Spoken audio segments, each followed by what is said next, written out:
She laughed like I was part of some inside joke, except I wasn't in on it.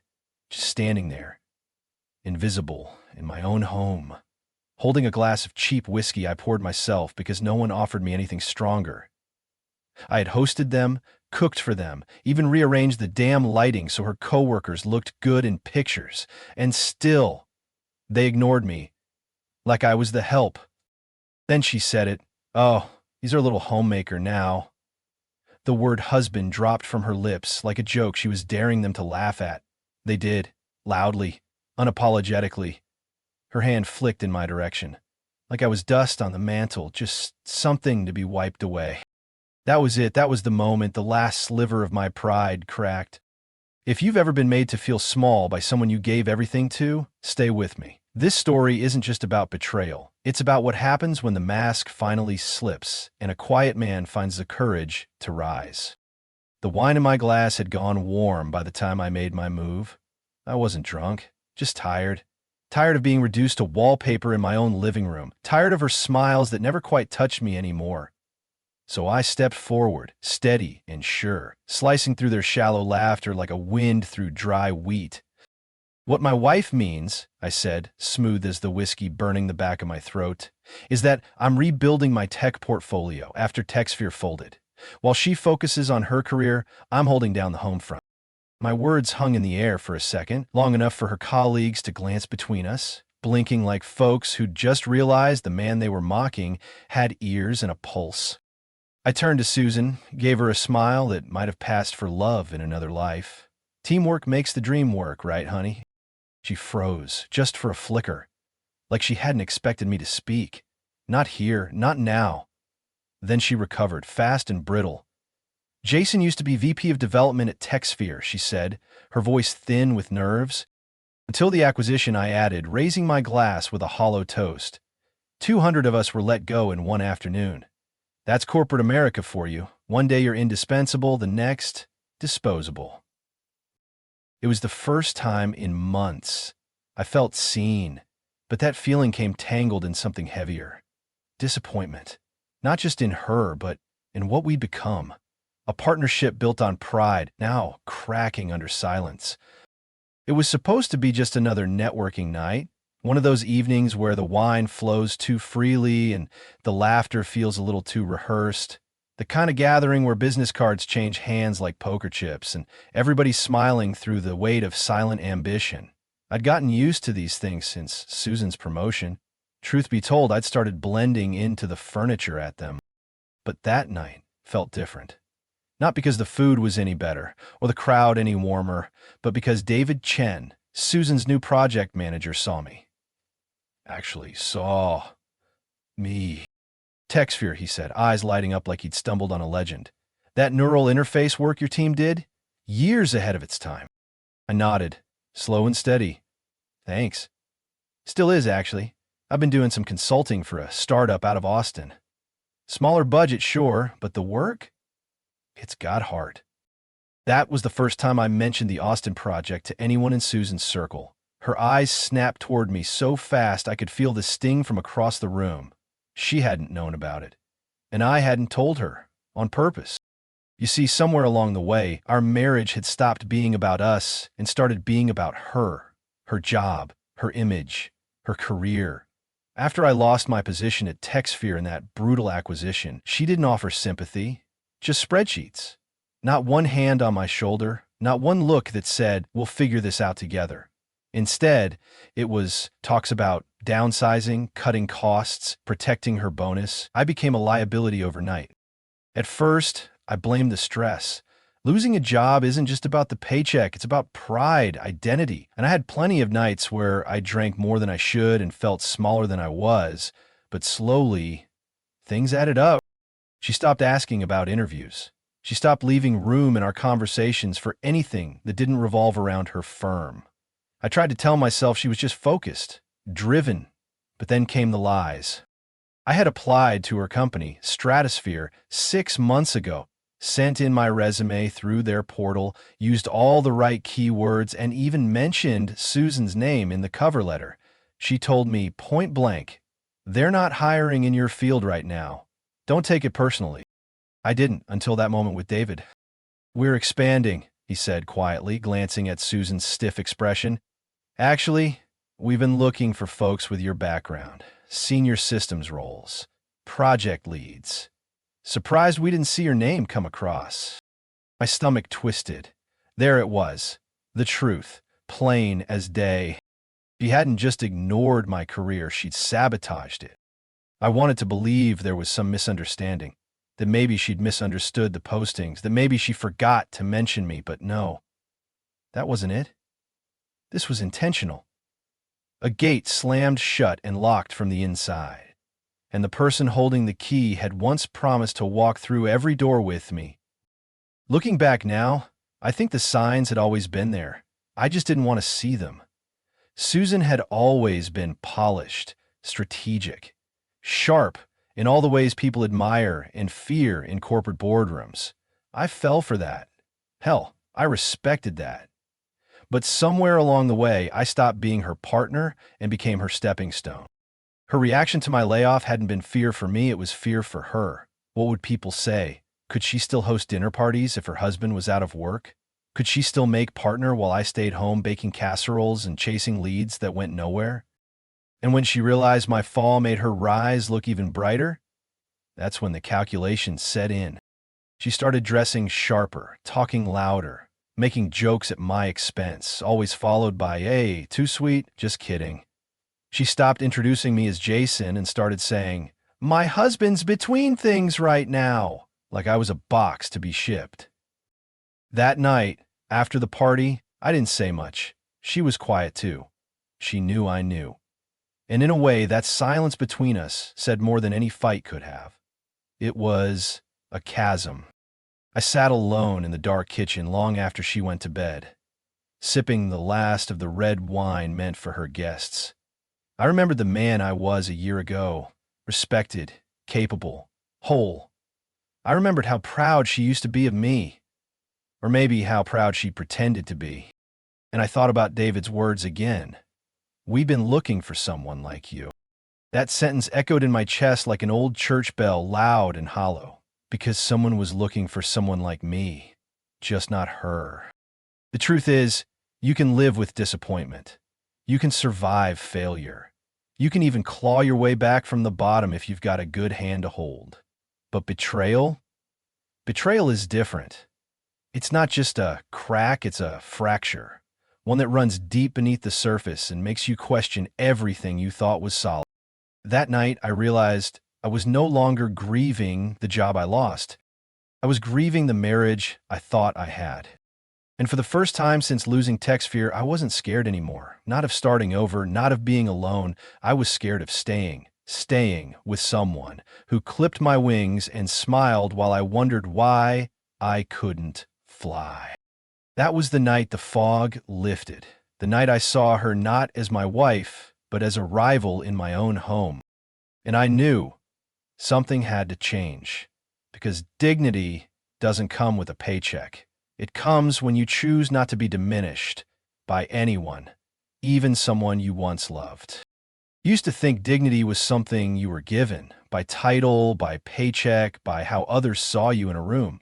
But that night, as I stood balancing a tray of rosemary canapes in a house I paid half the mortgage on, listening to my wife rattle off wins like she was the only one who'd ever fought a storm, I realized something. Dignity is something you claim, and it's quiet when it comes. The living room was warm with corporate chatter. Susan was mid-story, painting herself as the brains behind a campaign I'd helped her shape on a napkin weeks earlier, back when she still let me into her world in small ways. She smiled big for the crowd, waving her wine glass like a wand. Then, out of nowhere, she turned to me. "Jason, everyone's glasses need refreshing. Be a dear." And there it was, that tone, light enough to pass as playful to anyone who didn't know better, but I did. I heard the smirk behind the smile, felt the sting. The room went still. Conversations paused mid-laugh. Everyone waited for my reaction, like I was a character in a sitcom who had one job, to laugh it off and fetch the Merlot. I looked straight at her, didn't flinch. "Everyone's an adult here, Susan," I said, voice steady, The bar's fully stocked. I'm sure they can manage. Then I set down the tray, slow and deliberate. These, however, won't serve themselves. Enjoy. I didn't wait for a response, just walked away. As I passed David, her project manager, he gave me the smallest nod. One of those gestures you only catch if you're paying attention, and I was. I'd started paying attention to everything. I stepped onto the back porch, where the air was sharp with the bite of early fall, the kind of air that wakes you up. My phone buzzed in my pocket. A message from Mom. "Emma, how's the party going?" I typed back, "Susan's in rare form, but I'm holding my ground." Because I was, finally. The days that followed weren't filled with shouting matches or ultimatums. That's not how these things happen, not in real life. It was quieter, like watching a river change course. Slow, steady, inevitable. I stopped waiting up for her. I stopped asking how her day went when I knew the answer would be a speech, not a conversation. I poured more into my freelance work, carving out hours in the basement office we once designed together, back when we thought the future was something we'd hold with both hands. What began as a side hustle to keep me busy during the layoff had started to take shape into something real. Austin, Boston, even a fintech firm in Milwaukee. Word of mouth had begun to do its work. I wasn't some washed-up VP anymore. I was becoming useful again. Valuable. Oh. One morning, I sat down at the kitchen table, same spot I'd read the paper every Sunday for the last 6 years, and emailed David. "Hey David, thanks for the conversation at the party. I'd like to take you up on that offer. Feel free to pass along my resume to the tech division. Appreciate the support." Then, with my coffee going cold, I made another decision. I called my mother. "Jason," she answered quickly, like she'd been expecting the call without knowing it. "She's been actively preventing me from getting hired at Stratosphere," I said, not even bothering with a greeting. There was silence on the line, a soft, painful kind. "Oh, honey," Mom finally said. I hoped I was wrong about her. So did I. I could have explained it all, how Susan told me they weren't hiring, how David said otherwise, but I didn't need to. Mom knew, the way mothers do. "She's scared of you standing up," Mom said, "because if you do, she can't look down anymore." And just like that, it all made sense. That night, Susan came home late. I was sitting at the dining table, working on a contract for a new client. She paused in the doorway, like she didn't expect to see me still awake. "You're working again?" she asked. "I never stopped," I replied. "You just stopped noticing." She didn't know what to say, and for once, I didn't try to fill the silence. Because I wasn't trying to win her over anymore. I wasn't trying to prove my worth. I was simply being a man rebuilding piece by quiet piece. There was no big blow-up, no suitcase by the door. We were still technically together, but the power she once held over me had started to crack like ice under spring sun. I didn't know where this would go. Maybe we'd make it, maybe we wouldn't. But I knew this. I was done being invisible in my own story. Reclaiming dignity doesn't always look like revenge. Sometimes it's a steady hand setting down a tray, a calm voice refusing to shrink, an email sent, a call made, a truth finally spoken. And sometimes that's all it takes to begin again. There's something strange about the way a chandelier hums overhead when you're angry. You don't really notice the sparkle or the elegance or the muted jazz drifting across the ballroom. You notice the hum. That low, insistent buzz that settles in the back of your skull and won't leave you be. That was me at the corporate gala, standing near the back wall in a jacket that fit too snug across the shoulders, clutching a watered-down bourbon, watching my wife float across the room like she owned every square foot of it. Susan was magnetic, no doubt about it. The kind of woman who could walk into a crowd of strangers and walk out having closed 3 deals, landed 2 promotions, and collected enough compliments to carry her through the next fiscal quarter. She belonged in that space, tall heels, sharp dress, sharper smile. And for most of our marriage, I'd tried my best to keep pace. Tonight, I wasn't trying. The moment we walked through the doors, she was swept into a circle of executives. Her hand slipped from mine like it had been waiting to escape. "You remember my husband, Jason," she tossed over her shoulder, voice light, almost amused. "He's freelancing these days." That word, freelancing, said like it was a temporary condition, like I'd caught a cold I couldn't shake. I nodded, offered a handshake, and stood off to the side while she launched into stories of quarterly growth and brand expansion. I wasn't bitter. Not really. I'd made my peace with the spotlight being hers. What I couldn't make peace with was the truth I just learned from David Chin. A job offer had been extended to me 2 weeks ago. Director level, full-time, remote. Good pay, good people. It never reached me. I got the news from David, who assumed I'd turned it down. "You're not taking the role?" he'd asked in the coat room. "Susan made it sound like you passed." "No, I never passed. I was never told." So I waited. Waited until the second course was served, until the speeches had wrapped and the wine had loosened just enough tongues. Then I made my move. Susan had just finished laughing loudly at some story one of her board members told. Her hand was resting on another man's arm. Not flirtatious, just casual, like someone who knew exactly where the boundaries were and how to blur them without crossing. I walked up, my steps firm and deliberate. "Excuse me," I said, voice calm but cutting. "I need a moment with my wife." She blinked at me, slightly annoyed, slightly nervous. "Jason, not now." "When then?" I said. "After you've decided whether I'm allowed to accept a job I was never told about?" She stiffened. The circle shifted uncomfortably. One man cleared his throat. "I don't know what you're talking about," she said flatly. "David does," I said. "He told me tonight about the offer. Said you made it sound like I declined. Can we please not do this here?" I stepped closer. "Did you plan to block me from getting that job, Susan? Like you blocked my last 2 applications without blinking? Like you joked about my unemployment to your colleagues while I poured drinks and smiled like a fool?" Her jaw tightened. Her eyes darted around the circle. Suddenly, this wasn't just a scene. It was a reckoning. "I've spent 18 months rebuilding myself from the ground up," I said, voice rising just enough to hold the room, "while you've chipped away at my dignity every chance you got. You cut me down when you could have lifted me. You belittled me when I needed a partner. And tonight is the last straw." Her mouth opened slightly, maybe to protest, maybe to cry. I didn't wait to find out. "I'm done, Susan," I said, my voice dropping to something low and unshakable.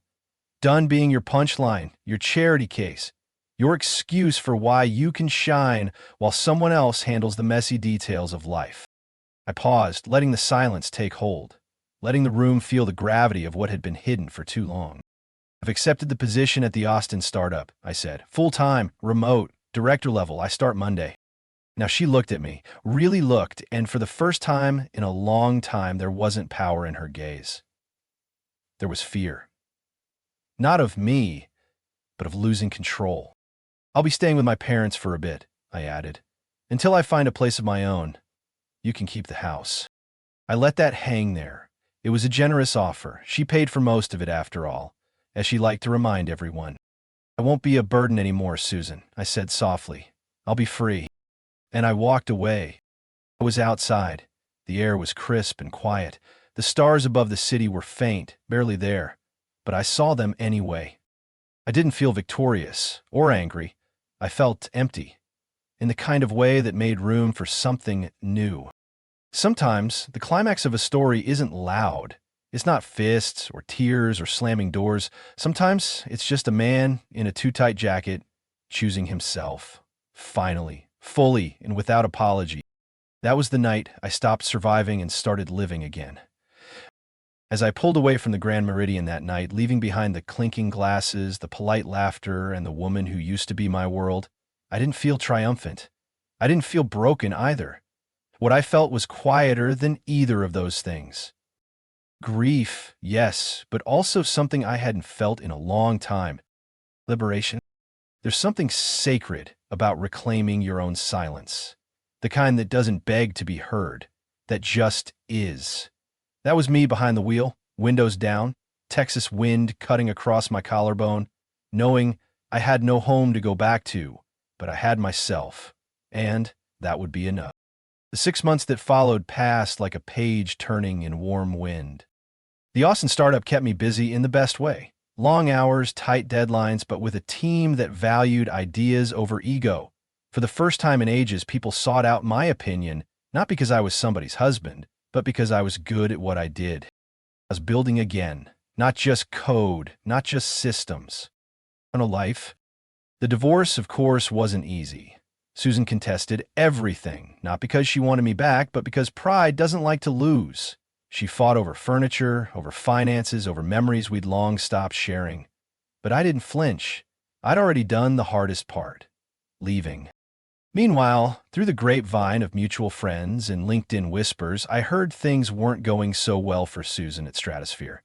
Word from her own assistant was that leadership had taken a hard look at her management style after the gala. Apparently not everyone liked how she handled people once the lights weren't so bright. And then came the call. It was a Tuesday, ordinary in every way. I was at the grocery store deciding between brands of coffee beans when my phone buzzed. Megan, Susan's former assistant, she was let go yesterday, she said gently. I thought you might want to know. I thanked her and went back to choosing my coffee. 3 weeks later, an email came. It was from Susan. Subject: I owe you an apology. Jason, I've been meaning to write this for some time now. I just couldn't find the words. I'm sorry for how I treated you when you needed me most, for turning your misfortune into my opportunity to feel superior, for making you feel small when you were already struggling to stand. You didn't deserve that. You never did. I stared at that screen for a long time. And then I cried. Not out of regret, not because I missed her. I cried because that was the final untangling of the knot that had lived in my chest for far too long, the last thread of a life that no longer fit. I didn't reply. She didn't ask me to. Today I rent a small place with creaky floors and big windows. There's an old oak tree outside my porch that drops acorns like it's got a grudge against the roof. I've learned to love that sound. I wake up early. I brew my own coffee. I work hard. I call my mom every Sunday. I even adopted a dog named Franklin who hates rain and loves belly rubs. And when I look in the mirror now, I see a man who walked through fire and didn't just survive. He grew. That's the thing about betrayal. It tries to hollow you out. But if you're lucky and brave, it makes room for something better. Not someone else. Not revenge. Not closure tied in a pretty bow. But peace. And in the quiet of my new beginning, I found just that. Some stories don't end with thunder. They end with a door closed gently, a man whispering goodbye without rage, and a quiet coffee brewing in a home that finally feels like his.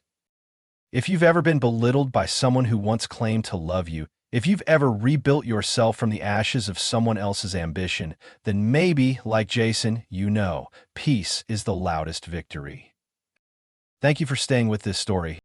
If it spoke to something inside you, if it reminded you of your own worth, or made you feel a little less alone, we'd love to hear from you in the comments. You never know who needs to hear what you've lived through. And don't forget to like, subscribe, and share this with someone who needs to know. You are not invisible, you are not broken, you are becoming.